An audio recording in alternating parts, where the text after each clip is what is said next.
Hello, Internet. 'Tis I, your favorite villain, Shelly Von Miller. That's right. Like, look, I look even villainous. And this video is similar to some of the videos that we put out about books and things like that, but with a slight caveat because the book is being kickstarted right now. As we're doing this interview and when this video is published, until May 1st, 2026, you can back this book. But we are going to be talking with Josh Simons, the owner and writer of Paragons. If you don't know about Paragons, I did a breakdown video earlier this year about the Paragons Roleplaying Game, and yeah, they're kickstarting a new project. So, hey Josh. Hey, that's me. Hi. That's you. Hey, buddy. Hey, it's good to see you. Hey there. How's it going? We're doing good. Sorry, I didn't mean to interrupt your flow. I just, I saw it. I was just like, yes. I'll just have it in like a little video at the top, just going. Wee. For those who don't know what Paragons is about, but might be interested, what is Paragons, and what's your blurb that you always give? About it. Paragons, the role-playing game, is a superhero tabletop role-playing game. It uses a D6 dice pool system, and the basic premise is, maybe I'll give you the origin story. That feels appropriate. Like many kids, I grew up watching cartoons, and in particular, I always loved the superhero cartoons, right? Batman the Animated Series, Teen Titans, all that good stuff. I wanted to be, a superhero as a kid before I realized that wasn't a thing that people could be, and I had to get like a regular job. And so I thought, hey, this is super cool. And I've just been into heroes for most of my life.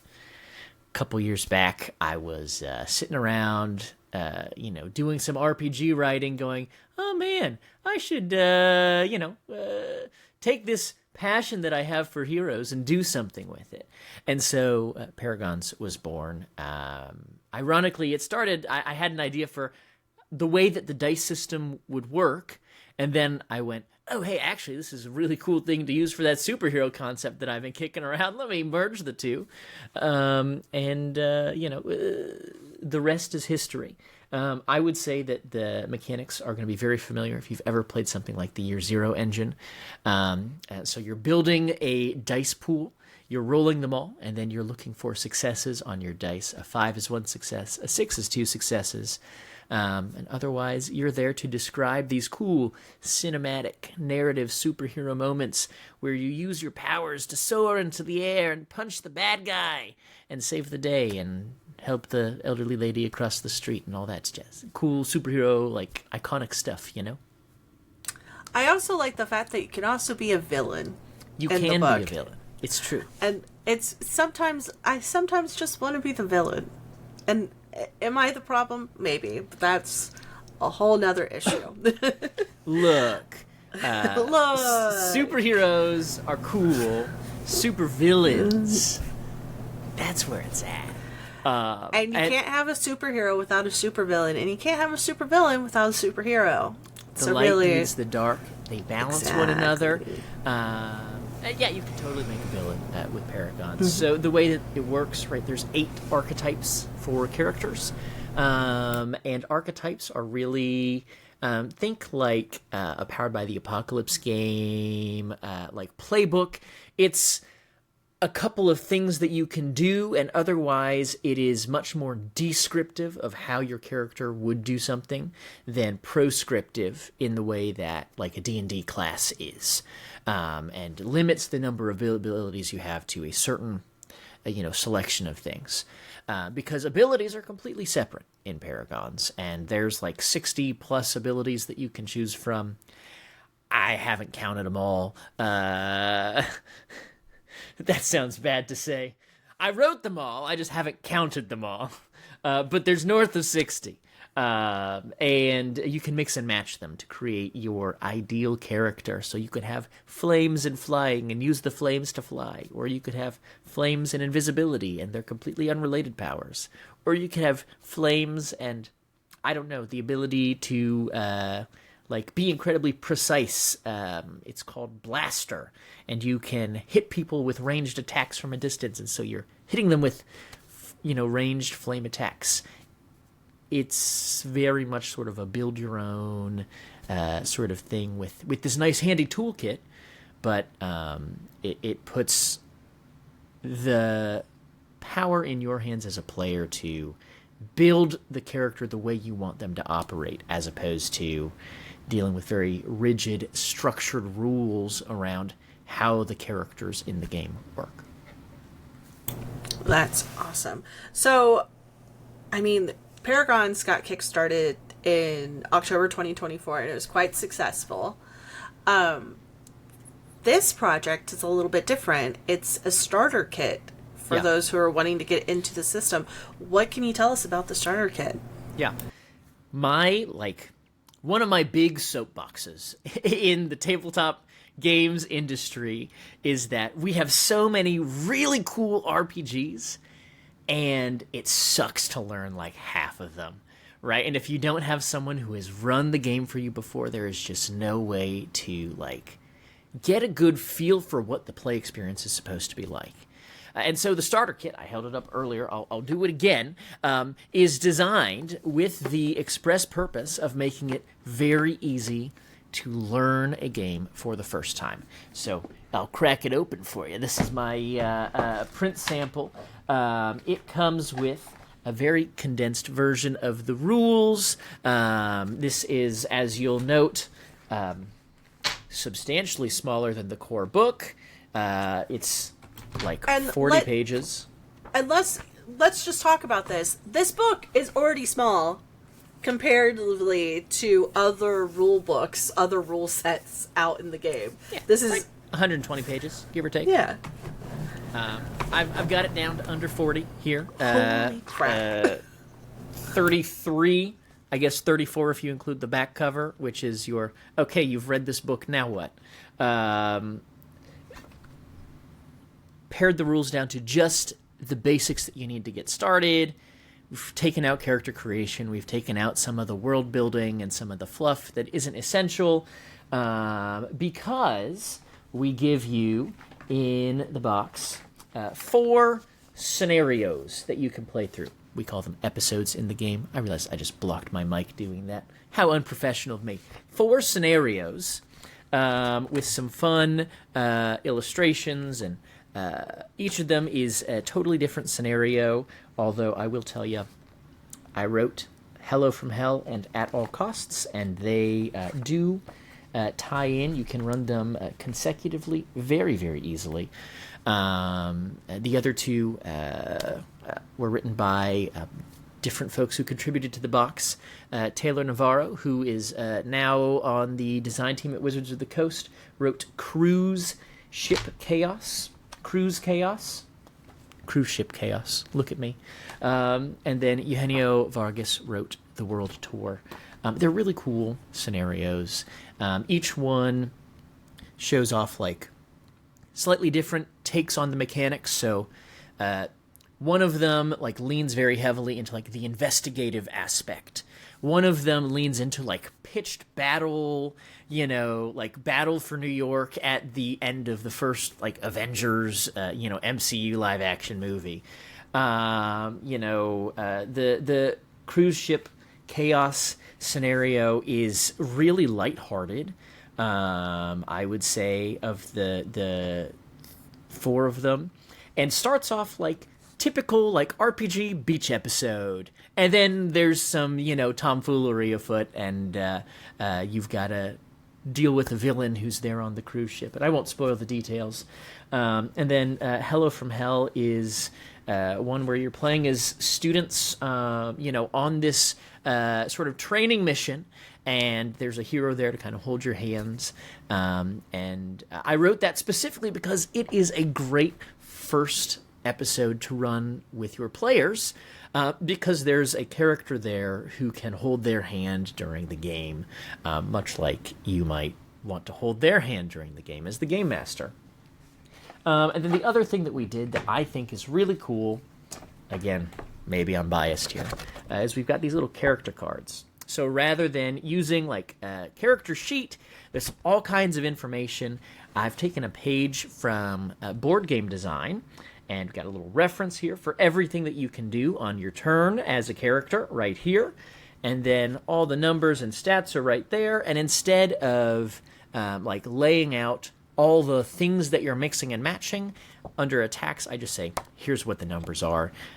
Once you get a firm understanding of the rules, you can easily change this using all the information on the card. But if you haven't ever played before and just want to know what to roll in order to make your first attack, it's just right there. And the logic is all laid out. So like it tells you the number, and then it tells you how you get to the number, so that way you understand what you're doing. And this is my best attempt. We'll see if it works or not. My best attempt at making it really, really easy to learn a new tabletop role-playing game. That, again, I'm biased, but I think it's pretty cool. Hell yeah. The character cards are like laminated, so we've got a little wet erase marker in there, and then it comes with dice because you need dice to play tabletop games. Exactly. So usually when games are coming out, the starter kit comes first and then the rule set. Or if they're like revising an edition, the starter kit comes out with the new edition rules and then the rule set. Why the opposite?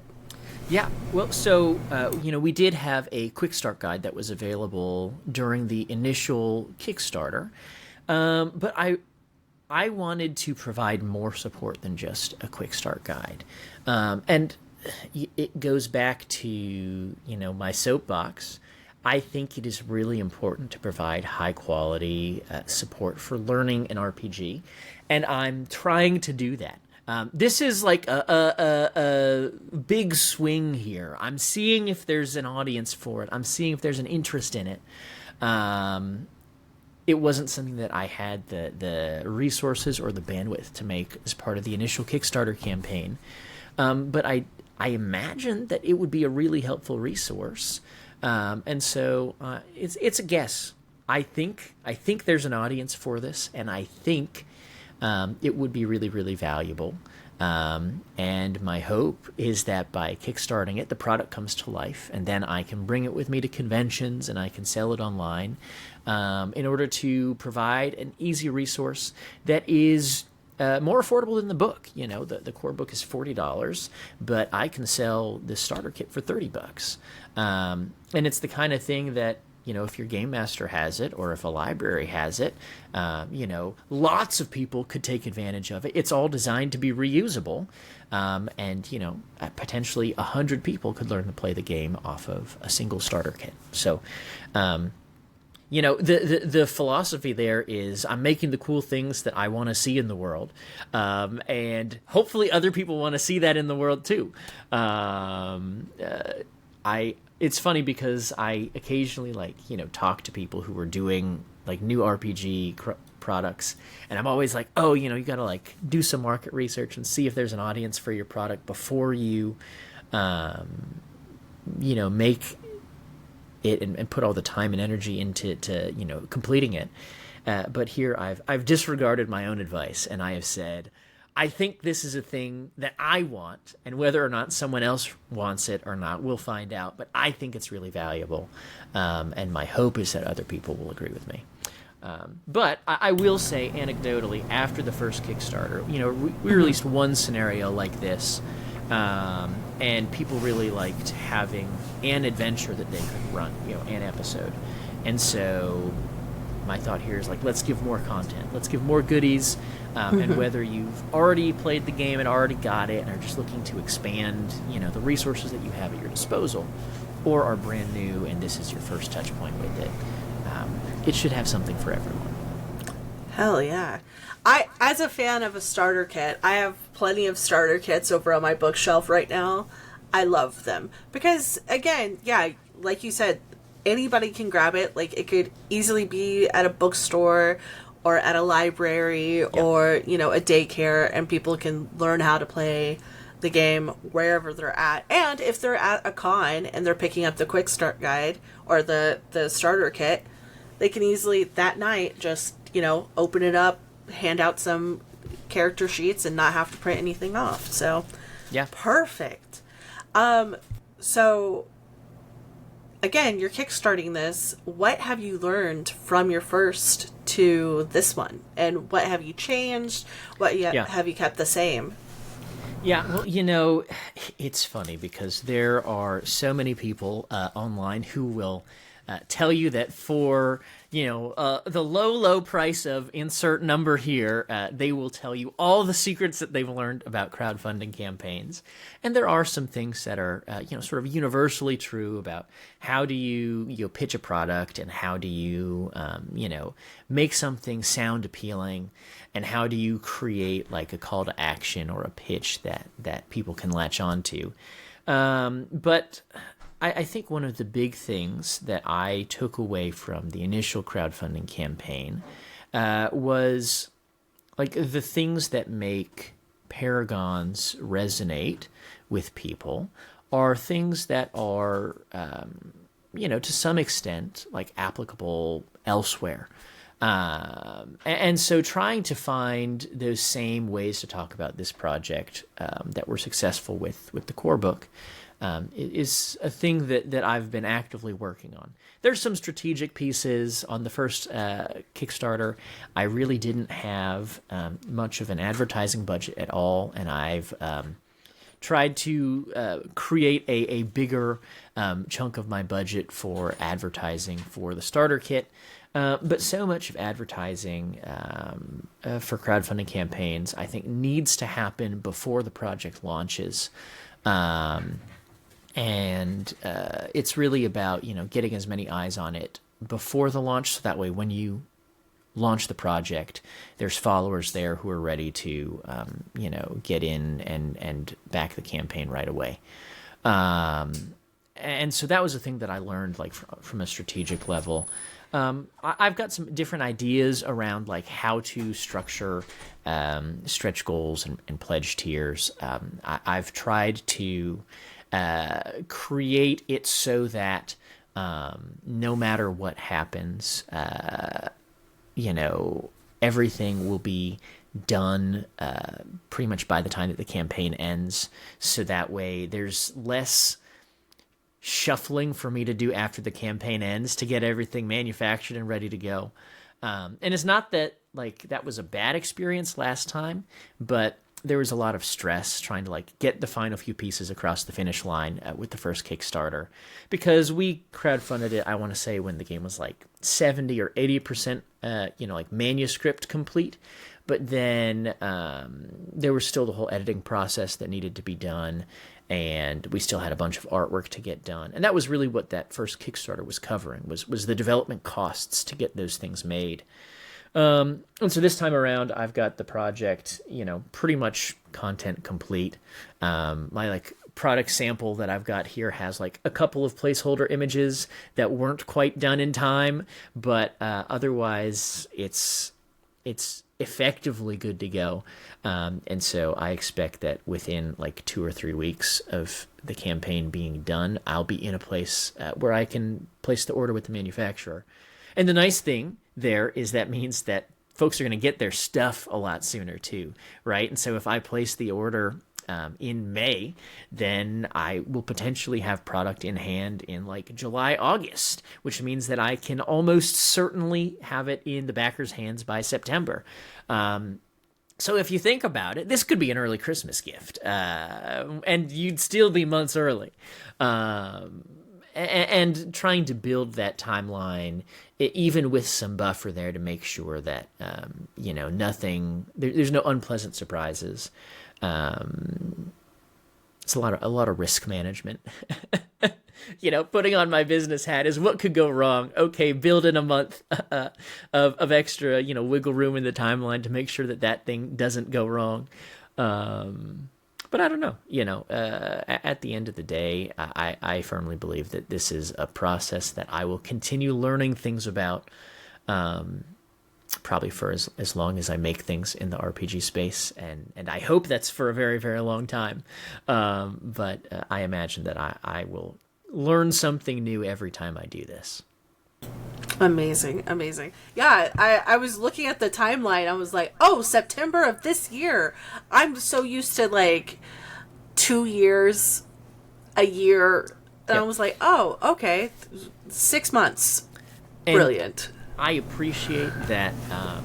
I have done so much to get this project to the point of being basically ready. And I've footed the bill for that, right? If I had used perhaps the more traditional like Kickstarter model, I would be doing this much earlier in product development. So that way, if it didn't fund, I wouldn't be out the money needed to make it happen. I believe in it. I think there's an audience for it. Even if, and I don't think this is going to happen. I think we're on track to fund. But even if it doesn't fund for some reason, I think I would still make it. I would just have to find another way to, pay for the manufacturing of it. It is something that I believe in wholeheartedly, and so I want to get this out in the world. But by waiting to crowdfund it until so late in the development process, I can very easily do that because I have built the timeline around fulfilling it as soon as humanly possible. And I mean, that also means you have such a great team on board with you. You have you've already mentioned a bunch of the names already. How did you get this team together? Yeah, well, hey, the tabletop space, there's such rich talent, and one of the nice things about having been in the space for a number of years is I've met a lot of really great people, and I think we all keep like a dream team list of all the folks that we'd love to do stuff with, and so pretty much every time I meet cool new people that I really want to work with, I add them to my dream team list. And the nice thing about being in a position where I can pay people to do work on projects is I can go, hey, I really want to work with you. Do you want to get paid to work with me? And most people say yes. And I'm very grateful when they do. I too have a dream team list. I have the business card list, and then I have the, just a list of people. I'm like, I'm doing a project, or I need something like a NPC for a one shot. I want them to come in. Yep. Let's make it happen. Well, what can we expect from Broken Door Entertainment in the future? Yeah. Hey, there's some very exciting stuff on the roadmap. I have an agreement with an amazing person in the industry, a creator who's worked on some really cool things in the past, who's got a crowdfunding campaign that they want to run this summer that Broken Door will be the publisher on. And let me tell you, I'm so stoked about this. Pretty much as soon as I get things wrapped up with, the order off to the manufacturer for the Paragons Starter set, I'm going to shift my full attention to this other project. And I will announce what that is in the coming weeks after the campaign is over. But it's something that I have personally been looking forward to for a very long time. I've got a couple of other creators that I've talked with who I want to help get their stuff published. And that's the long-term goal here for Broken Door, is that it's not me writing my own stuff so much as it's me just helping other people get their stuff out there. And part of that is because I think there's some phenomenal game designers that I want to put resources behind. And then part of it is it's an excuse to go work with friends and do cool things with people that I've always wanted to work with, and I have a really good reason to do it because I can throw the weight and support of my little company with my little budget behind them, and that's what they need to get these things out there. So I've got a couple other creators that I've got things lined up with for the next year or two. Some of that stuff is a little bit like in the air. We got to see how things play out, make sure that I'm not putting the cart before the horse, so to speak. I've also got a couple of other like fun, little like small like zine-sized games that I've got in the works. I've got 2 games that are like functionally complete and just need to go through like editing and layout that are like little zine-sized games. I've got 2 that are like probably the same size as Paragons that are both in like the middle of writing and development.